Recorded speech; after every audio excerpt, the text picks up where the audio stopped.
Hello students, welcome back to Examosphere. उम्मीद है सारे ठीक होंगे भाई। आ जाओ फटाफट से। बहुत ज़्यादा मेरे को बच्चों के मैसेज आ रहे थे कि मैम हमें हिस्ट्री का क्वेश्चन पेपर चाहिए था प्रीवियस ईयर का। सो बहुत मशक्क़त के बाद तुम्हारे लिए क्वेश्चन पेपर अरेंज किया है। सो इससे काफ़ी हेल्प हो जाएगी, आइडिया लग जाएगा आप लोगों को कि किस टाइप के क्वेश्चंस पूछे गए थे। ठीक है, और एक चीज़ और है कि पेशेंस रखना, टाइम बहुत है तो बहुत आराम से हो जाएगा। ठीक है, और प्रिपरेशन सबकी बढ़िया चली रही होगी। आ जाओ फटाफट से।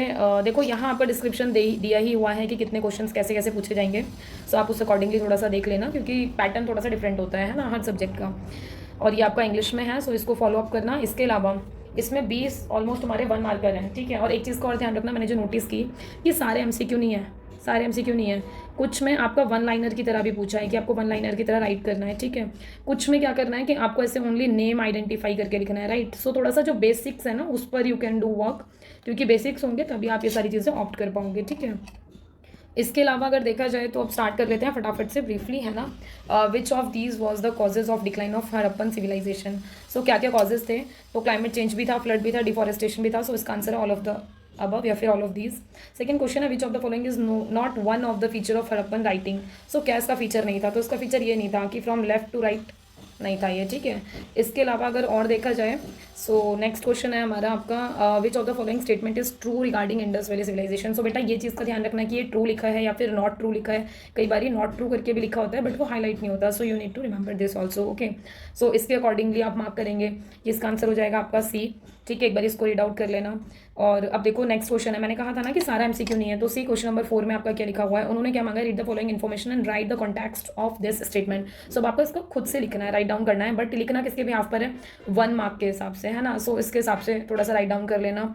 नेक्स्ट क्वेश्चन है आपका consider the following statement regarding the agriculture technologies of Harappa civilisation. So अब देखो ये क्वेश्चंस के भी क्वेश्चन दे रखे हैं, मतलब ऑप्शंस के ऑप्शन, कि लाइक यहाँ ये ऑप्शन है और इनके ही फिर और ऑप्शंस गिवन है। सो इन वाले जो आंसर्स में ना एक चीज़ ईजी हो जाती है कि आप एलिमिनेशन टेक्निक को यूज़ कर पाते हो। राइट, सो एलिमिनेशन टेक्निक यूज़ करके आप बहुत जल्दी बाइफरकेट कर सकते हो कि आपका क्या आंसर होगा। सो जैसे इसका आंसर ये है, तो इस चीज़ का ध्यान रखना। एक और चीज़, बहुत सारे बच्चे होते हैं कि अगर उन्हें तुक्का भी मारना होता है ना, वो all of the above question में देखते हैं और एक देखते हैं नन ऑफ दी अबव। ठीक है, और उनको लगता है कि यही होगा, तो तुक्का मारते वक्त बच्चे इनको बहुत ऑप्ट करते हैं। तो please try to avoid this. कोशिश करो कि थोड़ा भी कहीं भी पड़ा है तो फटाफट मार्क करके अपना भाग जाओ आगे। ठीक है, अब आ जाओ फटाफट से। Who describe the committee system in Mauryan administration. अब सी यहाँ पर नेम पूछ लिया है ना, तो जो भी थे तो आपको उनका नाम पता होगा तो आप वो राइट डाउन करोगे। तो यहाँ एमसीक्यू नहीं है, मतलब तो पूरे तरीके से देख रहे हो आपकी एमसीक्यू वाली चीज़ें फॉलो अप नहीं हो रही है। सो थोड़ा सा अपना जो बेसिक्स हैं या जो नाम वगैरह हैं उनकी स्पेलिंग वगैरह भी बेटा बड़ा ध्यान से, है ना। पता चला तुम स्पेलिंग में गड़बड़ कराओ तो वहाँ भी फिर टीचर मार्क्स काटने पड़ जाते हैं टीचर को। इसके अलावा एक सबसे अच्छी चीज़ कि आपका एमसीक्यू में क्या मिल गया आपको? थोड़ा सा ऑप्शन मिल गया। ठीक है, सो एक इसका ये है कि dash was the founder of Mauryan dynasty. So कौन थे उनके फाउंडर जो थे? सो चंद्रगुप्ता थे। ठीक है, अब नेक्स्ट आ जाओ आप इस ऐसे ही आपका जो 7th है, consider the following statements regarding Magadh या फिर मगधा। ठीक है, सो कहने का मतलब ये है कि अब इसके भी ऑप्शंस के ऑप्शन दे रखे हैं। So you need to remember this कि क्वेश्चंस में क्या पूछा है। आपको पता है कि आपके जो क्वेश्चन है कहीं पर नॉट ट्रू पूछता है, ठीक है, कहीं पर ट्रू पूछ रहा है। ऐसे यहाँ देखो कि इन्होंने करेक्ट वन पूछा है। राइट, सो थोड़ा सा ध्यान रख के आप इसको मार्क करेंगे। सो इसका आंसर होगा आपका डी। इसके अलावा नेक्स्ट आ जाओ, एक सेकेंड, हाँ 7 का डी होगा। राइट, ठीक है, अब 8th पे आ जाओ फटाफट से। 8 में क्या है? The practice of a women having several husband. तो इसको क्या बोला जाता है ना, तो इसको ये बोला जाता है आपका पॉलीएंड्री। ठीक है, अब इसके अलावा नेक्स्ट आ जाओ 9th में। अब देखो ये भी एक बात है कि आपको इमेज दे दी। अब इमेज के बिहाफ पर आपको ये जज करना है कि कौन सा टेम्पल है। सो आपकी जो भी हिस्ट्री की बुक्स वगैरह हैं उसमें जो इमेजेस दे रखी होंगी टेम्पल की या कुछ भी इंपॉर्टेंट चीज़ों की, सो आपको थोड़ा सा पता हो कि ये क्या है क्या नहीं है। ठीक है, सो उसके अकॉर्डिंगली आप अपना आंसर मार्क कर देंगे। और इसके अलावा अगर देखा जाए तो ये विजुअल इम्पेयर्ड बच्चे के लिए है। ठीक है, सो वो अटैम्प्ट करेगा। 10th में आ जाओ फटाफट से। अब देखो कि ये फिर वही वाली बात हो गई कि यहाँ कोई एमसीक्यू गिवन नहीं है। सो यहाँ अगर बेसिक्स पता है तो आप नाम लिख पाओगे। राइट, सो यहाँ आपको इन्फॉर्मेशन दे रखी है कैरेक्टर ऑफ महाभारत का नाम लिखना है कि किसने ये वाली बात बोली है। ठीक है, कि किसने प्रॉमिस किया था अर्जुन को that he would make him the greatest आर्कम इन द वर्ल्ड। एक है who asked Eklavya to cut off his right thumb as guru dakshina. सो आपको पता है ये चीज़, तो ये गुरु दक्षिणा वाली चीज़ तो हम बहुत पुराने टाइम से भी सुनते आ रहे हैं। सो कौन थे आपके गुरु? द्रोणाचार्य। राइट, अब ऐसे ही नेक्स्ट है कि ये स्टेटमेंट दे दी कि किसने कहा था, किनके ये वर्ड्स थे? Be lamps to yourself as all of you must work out your own liberation. So ये किसके वर्ड्स थे? आपके गौतम बुद्ध के थे। राइट, अब इसके अलावा आ जाओ आप नेक्स्ट में। According to popular belief the women whose touch caused trees to flower and bear fruit was. So इसको क्या कहा जाता था? सो आपको ही पता होना चाहिए कि इसका जो आंसर है वो क्या है? शलभंजिका।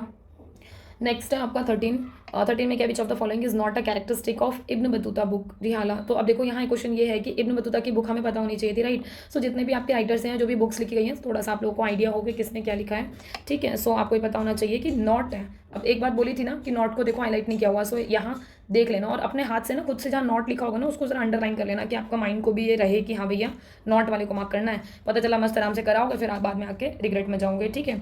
इसके अलावा ये लो जी, असर्शन रीजन भी आ गए तुम्हारे, ठीक है। तो एक असर्शन रीजन दे रखा है 14, ठीक है, और इसका जो आंसर होगा वो ए होगा। क्वेश्चन आप लोग रीड आउट कर लेना। इसके अलावा आप देखो वही वाली बात बोली थी ना अभी, जैसे इब्न बतूता की बुक थी, तो ऐसे ही अब यहाँ बुक पूछ ली इन्होंने कि किताबुल हिंद किसकी बुक है। सो आपको पता होना चाहिए कि ये किसकी थी, अल बिरूनी की थी, ठीक है। और ऐसे ही देखो अब यहाँ भी नाम पूछ लिया कि जो ट्रैवलर है उसका नाम बताओ। तो ऐसे ना ये छोटी छोटी जो चीज़ें हैं जो फैक्चुअल है ना, तो फैक्चुअल में जैसे आपके बुक नेम हो गए, ठीक है, और जो आपके राइटर नेम हो गए, ठीक है, और जो आपके ट्रैवलर नेम हो गए, ठीक है। सो ऐसी जो चीज़ें ना थोड़ी सी हमें पता हो, क्योंकि ये चीज़ आपकी इंपॉर्टेंट हो जाती हैं। इसके अलावा नेक्स्ट पे आ जाओ फटाफट से, the term great and little tradition were coined bye, कि ये किसने किया था, तो ये आपको पता होना चाहिए कि इन्होंने किया। ऐसे ही अब नेक्स्ट में आओ क्या कि अब आपको पेयरिंग पूछ ली है ना कि कौन सी पेयरिंग ठीक है, तो ये आपको पता होना चाहिए कि करेक्ट। अब देखो जिस बच्चे को बेसिक्स पता होंगे वही ऑप्शंस में से मार्क कर पाएगा एलिमिनेशन टेक्निक के थ्रू। सो बहुत ध्यान रखना, जैसे इसका जो आंसर है 17 का वो ए है कि इनकी ये चीज़ें ठीक है, बाकी गलत है। थर्ड वाला मतलब ठीक नहीं है, ओके। सो अब नेक्स्ट पे आ जाओ फटाफट से 19, ठीक है। सो 19 में क्या है आपका, इन्होंने पूछा है कि किस ईयर में Hampi declared a world heritage site by UNESCO. So सबसे पहली बात तो यही हमें पता होना चाहिए था कि वर्ल्ड हेरिटेज साइट को कौन डिक्लेयर करता है, तो यूनेस्को करता है। इसके अलावा आपका कब किया गया था इसको, सो 1986 में किया गया था, ठीक है। और ऐसे ही अब नेक्स्ट क्वेश्चन है आपका कि नॉट करेक्ट करके है ना, which of the following statement is not correct regarding the Amar Nayak system. अब एक बात देखो कि नॉट करेक्ट है, वही वापस वही बात हो रही है कि यहाँ पर हाईलाइट नहीं किया हुआ, बोल्ड में नहीं है, so please be remember this. इसके अलावा ऑप्शन रीड आउट करोगे सो इसका आंसर होगा आपका सी। और एक और चीज़ आपके सेक्शंस में डिवाइडेड होते हैं, तो एक चीज़ का बहुत ध्यान रखना, मैंने लास्ट टाइम भी बताया था आपको पॉलिटिकल साइंस के एग्जाम में, कि जो आप आंसर्स लिख रहे होते हो ना तो वहाँ नंबर जरूर लिख दो, कि अगर आप 6 का लिख रहे हो तो यहाँ जरूर लिख दो। कई बार बच्चा क्या करता है आंसर लिख के छोड़ देता है और डायरेक्ट आंसर लिख रहा होता है, टीचर को क्या पता कि बेटा आपने कौन से वाला लिखा है। So you need to remember this, है ना, क्योंकि हमें सपने तो नहीं आ रहे कि हमारे जो शेर बच्चे हैं वो क्या लिख के आने वाले हैं, तो इसलिए थोड़ा सा ध्यान रखना है छोटी छोटी चीज़ों का, ठीक है। इसके अलावा मान लो जैसे आपका 6 का ही था, ठीक है, अगर किसी बच्चे ने और वाला पार्ट लिखा है, ठीक है, तो बेटा डेफिनेटली मुझे सपने नहीं आए, ये तुम्हारे टीचर्स को सपने नहीं आए कि आपने और वाला अटेम्प्ट किया, तो अगर आप 6 का और वाला कर रहे हो तो बेटा यहाँ और लिख देना ऐसे करके, देन आप अपना आंसर राइट डाउन करना कि टीचर समझ पाएंगे कि हाँ भाई बच्चे ने ये वाला आंसर अटेम्प्ट किया है, ठीक है। अब ऐसे सेक्शन बी पे आ जाओ, इन्होंने 3 नंबर के क्वेश्चन पूछे हुए हैं, सो आपको पता होना चाहिए कि आपको कैसे कैसे अटेम्प्ट करने हैं, ये पॉइंट्स में लिखने की कोशिश ज़्यादा करना, ठीक है।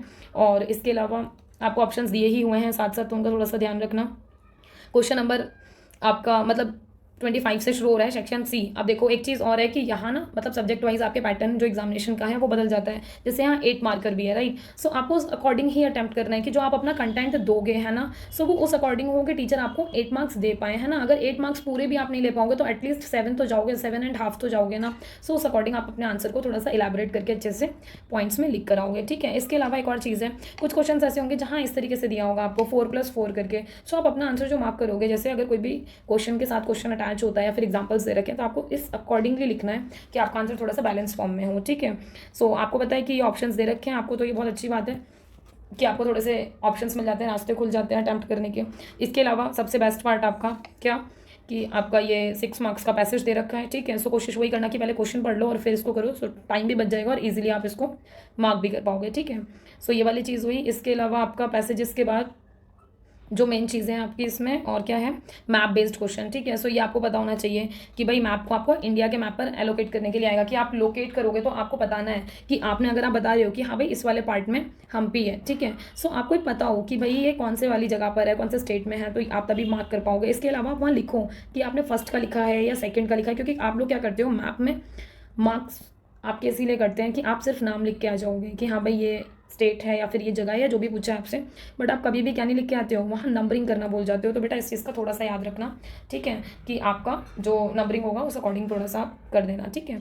इसके अलावा आपको पता ही है कि यहाँ ये आपको नाम पूछे हुए हैं, सो आपको पता होनी चाहिए कोई साइट्स पूछी है या 3 सेंटर्स पूछे हैं, तो ये विजुअल इम्पेयर्ड के लिए हैं, बट स्टिल आप लोगों को इसलिए बोल रही हूँ कि पता हो कि बाई चांस इसको हम मैप के फॉर्म में कन्वर्ट करना चाहें तो क्या पता क्वेश्चन इस तरीके से भी आ जाए, ठीक है। सो अपना पेपर एक बार देख लेना अच्छे से, ठीक है। मैं ग्रुप पे डाल दूंगी। एक और मोस्ट इंपॉर्टेंट चीज़, जो टेलीग्राम चैनल है ना 12th वालों का, उसमें ना आपका ना क्विज डाली है, ठीक है। और ना आप स्टार्ट क्विज पे क्लिक करेंगे ना एक बारी, सो इस पर क्लिक करते ही ना आपके टाइमर के साथ क्वेश्चन आएंगे, ठीक है। टाइमर के साथ क्वेश्चन आएंगे, तो ऑलमोस्ट 10 क्वेश्चन अभी डाले हैं आप लोग की प्रैक्टिस के लिए। सो जाओ प्रैक्टिस करो, पता लग जाएगा कि कहाँ क्या गलती है। अभी टाइम है इनफ कि आराम से प्रैक्टिस भी हो जाएगी।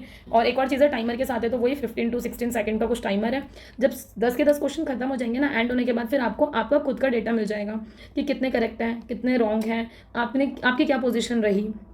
ठीक है, क्योंकि अभी ग्रुप में जितने बच्चों ने अटेम्प्ट किया होगा उसमें से एलिमिनेट होकर आ जाएगा। और सबसे बड़ी बात क्या, कि ये चीज़ आपकी प्राइवेट रहेगी, मतलब आप तक ही आएगी ये वाली चीज़। ये चीज़ ना मुझे पता चल पाएगी ना किसी को, बस मुझे पता चलेगा कि हाँ भाई आपने इतने अटेम्प्ट किए हैं या फिर इतने बच्चों ने अटेम्प्ट किया। मुझे नहीं पता कौन बच्चा क्या अटेम्प्ट कर रहा है या जो भी है। ठीक है, सो बिल्कुल फ्री होकर इसको क्या करोगे, अटेम्प्ट करोगे कि प्रैक्टिस हो जाए। एक चीज़ और बोलनी थी, वो ये कि टेंशन लेने की ज़रूरत नहीं है। ठीक है, पेपर अच्छे से हो जाएगा। आई नो कि थोड़ा सा पैटर्न अलग है, बट आप लोगों को वही इनफ टाइम मिल रहा है। सो सभी को ऑल द वेरी बेस्ट, बहुत अच्छे से अपना एग्ज़ाम दे के आओ।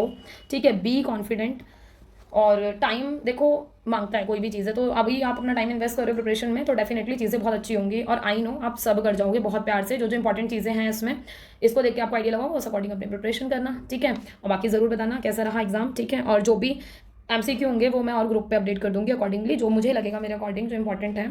सो आप लोग उसके अकॉर्डिंग थोड़ी सी प्रैक्टिस कर लेना। ठीक है, चलो ठीक है, पढ़ते रहो, आगे बढ़ते रहो। ठीक है, आई वांट कि सबके बहुत अच्छे मार्क्स आएँ, तो मस्त अपनी तैयारी करो और टाइम यूटिलाइज करो अपना। ठीक है, चलो ठीक है, ओके। बाकी thank you so much for watching this video. ठीक है, लाइक शेयर एंड सब्सक्राइब कर देना। और एक और बात सबसे इंपॉर्टेंट, कई बच्चों को ना ग्रुप नहीं मिलता है, तो आप लोग क्या कर सकते हो कि लिंक है डिस्क्रिप्शन में, डायरेक्ट लिंक पे जाकर क्लिक करोगे और आप ग्रुप में पहुंच जाओगे। ठीक है, इसकी इंपॉर्टेंट PDF, ये जो क्वेश्चन पेपर है इसकी आपको इंपॉर्टेंट PDF कहाँ मिलेगी, ग्रुप में मिलेगी, टेलीग्राम के। ठीक है, सो टेलीग्राम का ग्रुप ज्वाइन करो और वहाँ से इस क्वेश्चन पेपर को डाउनलोड करके अपना काम शुरू करो। ठीक है, 11th वालों का सेपरेट है, 12th वालों का सेपरेट है। सो इस चीज़ का थोड़ा सा ध्यान रख के ज्वाइन करना। ओके, मिलते हैं नेक्स्ट वीडियो में। Bye bye, all the very best, thank you.